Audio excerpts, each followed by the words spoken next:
the window, that is where I'll be. Come tiptoe through the tulips with me. Oh, tiptoe from the garden.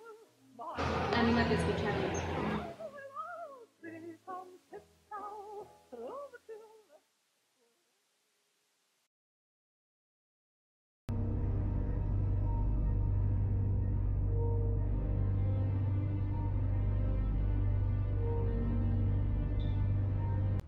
Hola, yo soy Ere. Y yo soy Draco y esto es... In Between.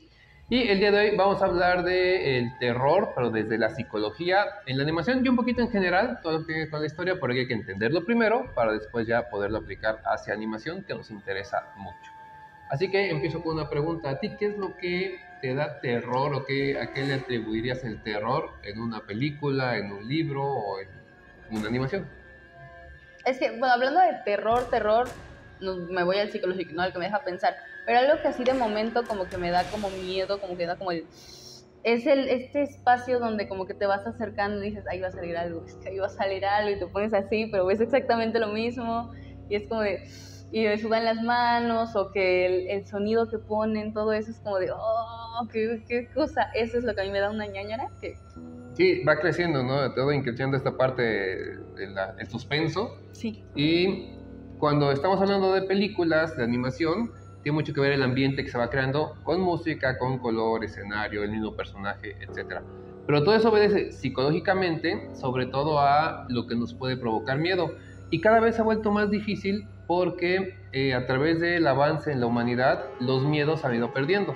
Inicialmente teníamos miedo a cualquier cosa, hasta que cayera un rayo nos daba miedo. Hoy todavía lo tenemos, algunos al escuchar el rayo de pronto voltean, pero ya no salimos corriendo a ocultarnos en una cueva. Entonces hemos ido evolucionando, pero algunos de esos terrores, digamos, iniciales, siguen en nuestro corazón. Uno de los más básicos es el terror a lo desconocido. Todo lo que conocemos, por eso también el terror a la muerte o los fantasmas viene de ahí. ¿Qué hay después de? Se acaba la vida y después hay algo más, no hay, pueden regresar los que están ahí, regresan a hacerme cosas malas, cosas buenas. Entonces, ese terror a lo desconocido está en nuestros genes y va a estar, yo creo que, si no por toda la humanidad, durante muchísimo tiempo.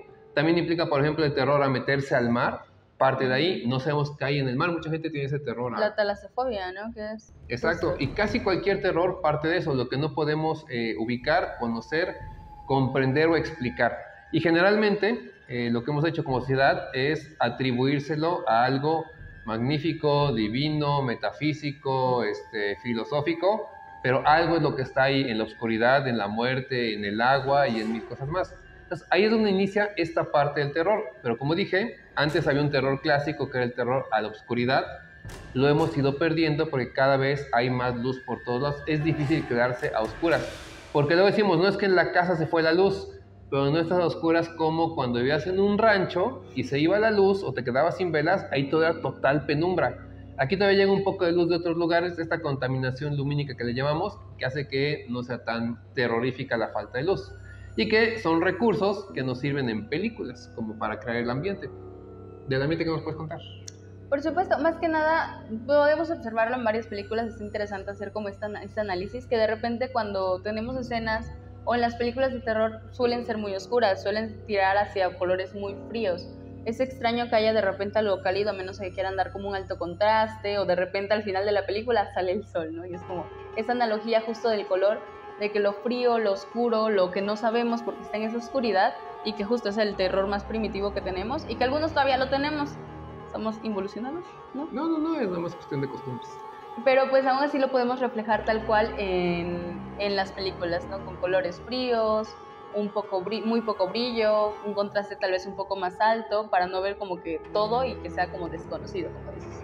Sí, y de ahí esta parte de lo desconocido, como dice Ere, en la parte de iluminación, es eso, o sea, si no puedo ver lo que está, porque en un día normal todo iluminado, no tengo problema. O sea, si por aquí estuviera el asesino, no sería tan difícil escaparse, pero cuando todo está apagado, no puedo ver bien, el contraste no me ayuda, entonces tengo miedo a lo desconocido, y es un poquito que decías al inicio, de no sé qué va a salir, pero sé que algo va a salir de ahí. Entonces el director te empieza a llevar, te empieza a envolver con la música, con la iluminación, con lo que está sucediendo, Y a veces caen en esto que a mí sí no me gustan las películas de terror y ya se ha vuelto mucho cliché, el susto nada más.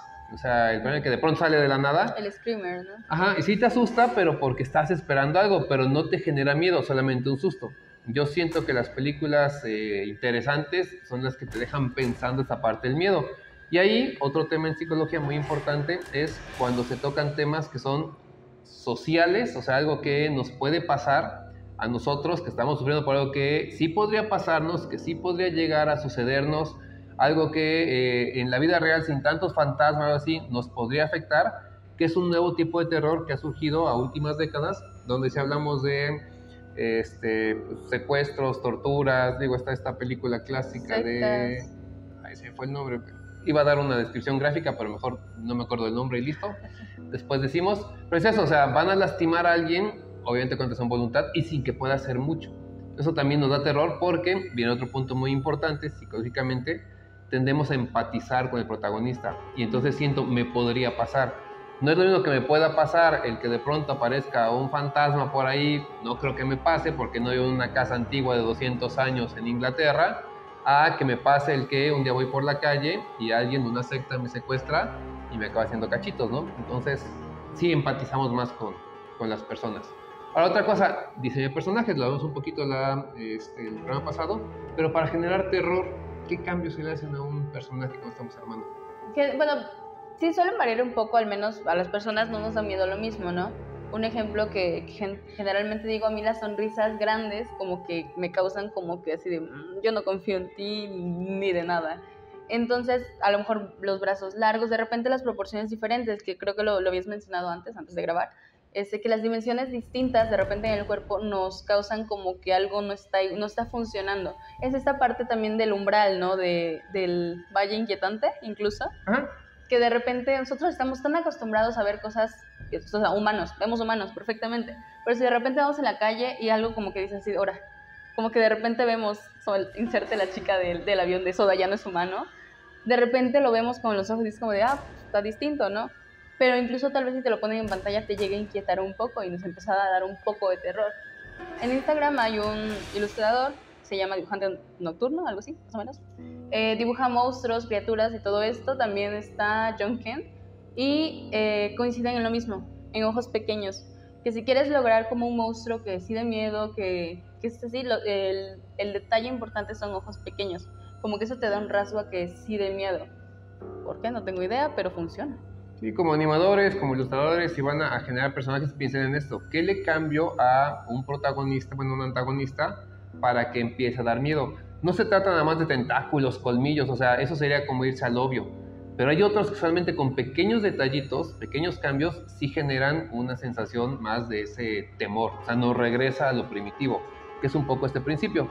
Y retomando lo que decías de esta suspensión de la incredulidad o el valle de inquietante, algo que tenemos que tomar muy en cuenta en historias, ya sea en video, animaciones, escritas, etcétera, es que en cuanto empezamos a involucrarnos con la historia, automáticamente hay un proceso también en nuestra mente que es empezar a creer lo que me están contando.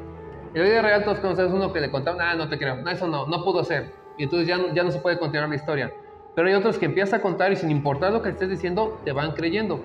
Decíamos también fuera de grabación, que por ejemplo, este protagonista que llega y se mete a ver algo y no prende la luz, cuando era lo primero que haríamos todos, pero no lo pensamos. O sea, es como normal que en estas películas alguien llegue, no prende la luz, con el asesino ahí atrás o el monstruo atrás que se lo va a comer y no voltea, no lo escucha. Esta suspensión de la incredulidad, que es como se le llama, nos lleva a eso, a poder otra vez convivir con toda esta parte de la historia y hacerla más terrorífica. Es decir, nos ponemos el pie nosotros mismos. Nos queremos creer que sí puede pasar algo tan terrorífico como eso. O sea, de hecho eso es bueno. La verdad es que yo recomiendo, o sea, que sí, que ahorita vemos una película y es como de, ay, está bien fea, no me gustó, no sé qué. Mírala solo, mírala en tu cuarto, enciérrate y todo apagado. Disfrútala, porque es el chiste. O sea, si la miras con amigos, todas las películas te van a dar risa, obviamente. Pero mírala tú solito, sube el volumen, cierra todo y vas a ver si no escuchas un ruido en la sala y es así de, ¿qué pasa? Sí, te deja pensando 2 o 3 veces. Podcast, por ejemplo, ahorita andan muy de moda muchos podcasts de historias de terror. Y también, si lo escuchas en la nochecita, en lo que estás solo, puedes decir, no creo que me pase, pero te quedas con el no creo, no estoy seguro que me va a pasar. Entonces es un poco eso, la suspensión de la incredulidad que nos lleva a esto de sí podría creer que eso puede pasar. Y eso nos da pie para la teoría del desvío cognitivo. Se parece, vamos a ver de qué es. Esta teoría del desvío cognitivo implica en animación, y es donde se pone más interesante porque solamente aplica en animación, en películas normales no. El desvío cognitivo nos dice, sí te voy a creer lo que me cuentes en la película porque sé que no me podría pasar porque es animación. Entonces, sí puedo creer, algunas animaciones pasan cosas muy drásticas. Además, te la compro, te creo, sí me asusto con ella, eso dice el cerebro. ¿Por qué? Porque sé que en la vida real no me podría pasar, como que quitamos ese seguro de qué tal que me pasa. Ahí ya no podría suceder porque es otro mundo, porque es fantasía, por los personajes que pueden ser animales parlantes, etcétera, ¿no? ¿Cómo ves esta parte? Está chido, pero por ejemplo, solamente entra en la parte gráfica, ¿no? Llámese 3D, 2D, pero en animación CGI y todo esto, ahí sí no entra, ¿no? Pues más que nada varía. Si en la película hay seres humanos normales, Ajá. entonces no entra. Si en la película no hay seres humanos normales, entonces puedes meter cualquier tecnología y la vas a creer o no. ¿Y qué pasa si tenemos una película animada y al final ponen basada en hechos reales? Bueno, eso es muy interesante. Si algún día lo van a hacer, y esta es una recomendación de cuates, no lo pongan al final, pónganlo al principio, porque justamente rompe eso y es lo que dicen, basado en hechos reales significa que esto, el cerebro lo piensa como si pasó, no como podría pasar, y muchas veces pasó exactamente como me lo están contando. Basado en hechos reales es muy diferente a decir réplica de hechos reales, pero si nos queda eso, está basado, entonces sí pasó, y si me dicen que El Exorcista está basado en hechos reales, híjoles, entonces se me hace que exactamente eso que sucedió ahí puede pasarme a mí. Y por eso el cerebro otra vez se queda con, espérame, entonces mejor me protejo porque algo malo podría pasar. Y al final le ponen, nada, no es cierto. Podría ser.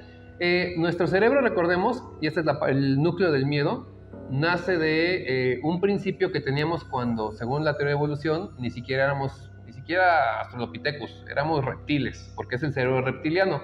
Es la base, está arriba de la amígdala, un cerebrito que tenemos así, todo lo tenemos todavía, que básicamente nos enseñó a sobrevivir. Era, si te lo puedes comer, cómetelo. Si es más grande que tú, corre. Y si es como de tu tamaño, pues procura preservar la especie, ¿sí? Como se entiende eso. Entonces, eso se mantiene y en nuestro cerebro todavía sigue así. Por eso a veces cuando vemos personas, seres humanos también, hay como esta atracción, repulsión, no sabemos qué hacer. Por eso cuando vemos a alguien muy grande o muy enojado, nos da miedo y quisiéramos salir corriendo. Socialmente ya no se puede hacer. Y si vemos cosas chiquitas, decimos, me la podría comer. ¿Sí? Así es como nació la especie y así se fue haciendo. Después, obviamente, vinieron más procesos, se fue llenando de más capas el cerebro, pero ese cerebro reptiliano o primitivo nos enseñó a temer porque se dio cuenta evolutivamente que poder tener miedo nos salvaba la vida, porque si yo veo un animalote y no me da miedo, me acerco y se acabó mi especie. Entonces, eso se puede retomar, buscar qué cosas nos pueden generar terror, temor, y convertirlo en narrativa, convertirlo en historia, convertirlo en decirle al cerebro de los demás, esto te podría pasar y es algo muy malo. Desde ahí ya tenemos miedo de que suceda. Ajá, y es que es justo, ¿no? Sí, y esto es en general, llámese en romance, en drama, en melancolía. Si logras hacer a un personaje que sí puede tener cosas fantasiosas, pero igual se acerque o roce la realidad, ahí es justo donde el humano es súper egocéntrico por naturaleza, así, ¿no? Y siempre busca como de, ay, yo soy ese, sí soy, yo soy ese. Entonces busca reflejarse, y si el prota tiene algo que tenga él, se va a ver reflejado, y eso es perfecto, eso es increíble porque nos ayuda a que se sienta bien en la historia y que lo que pase y diga, ay, sí, es que yo sí domaría dragones y no sé qué. Y si nos vamos al lado del terror, es como de, uy, sí me saldría esa niña ahí de la pantalla, no puede ser. Y algo que sucede ya casi para terminar es, tenemos unas células bien importantes, nos ayudaron a evolucionar, a diferencia de otros animales, que se llaman células espejo. Están en las neuronas, son neuronas, y hacen que cuando alguien hace algo, nosotros lo repetimos. Por eso cuando somos bebés, repetimos mucho lo que hacen otras personas. Se supone que, por ejemplo, si a una persona te gusta, bueno, mejor dicho, si a una persona le gustas, para que te des cuenta de eso, se empieza a sincronizar en tus movimientos. No es que te repita, pero si tú empiezas sin querer a moverte hacia un lado, cuando estás platicando, eventualmente esa persona también va a empezar a moverse, mover algo, porque hacemos ese reflejo. También por reflejo, luego es malo, el hijo empieza a fumar porque ve al papá, por ejemplo. Pero las películas de terror vamos a empatizar y vamos a empezar a reflejarnos en la persona y hacer un poco lo que hace. Entonces, si él se espanta, mi celo es decir, tú también tendrías que estar asustado. Y eso es lo que luego nos empieza a elevar la atención y en algunos casos, porque depende la cantidad de células o cómo reaccionamos a ellas, hay personas a las que puede dar hasta taquicardia por ver la película, no por la película misma, sino porque el protagonista ya está en un nivel de se le bota el corazón. Pues sí, ahí está siendo tú como que el protagonista, pero mal. Cuídense el corazoncito. Yo conocí a una persona que la película Rocky, digo, no es de terror, pero para que lo entendamos, la película Rocky la vio, la cuarta película, como en 7 sesiones distintas, porque se ponía mal, o sea, se emocionaba tanto lo que estaba pasando que tenía que pararla, porque si no, sí se empezaba ya a llenar el taquicardia, ¿no? Ya una persona mayor, pero eso puede pasar, y nos puede pasar a todos. Tengo un amigo que le gustan los animes shoujo, que son los de romance, y es que a cada capítulo, si hay un triángulo amoroso, él lo para y lo deja por ahí, no lo mira y dice, no, es que no se está quedando con la que yo quiero. Y yo así de, ay Dios. O los videojuegos, dejó Fallout incompleto por una misión secundaria de una señora, no sé, y dijo, no, es que no puedo defraudarlo y tengo que escoger la misión. Y yo así de... Pues esto mismo, llevado al terror, llevado al miedo, entonces tomen en cuenta eso. ¿A qué le tenemos miedo? Todo lo que puede ser desconocido, cómo generar personajes, cómo crear ambiente y el poder empatizar. Sería como esa receta para generar buenas historias de terror, porque a veces nos queremos ir nada más al puro pastelazo, así de, ay, te espanto ya, Pero ya no. cuando pueden hacer que las cosas tomen un carisma distinto. Y pues bueno. Pues bueno, con esto cerramos. Esto fue In Between, gracias por escucharnos y... Anímense a escucharnos. sin miedo.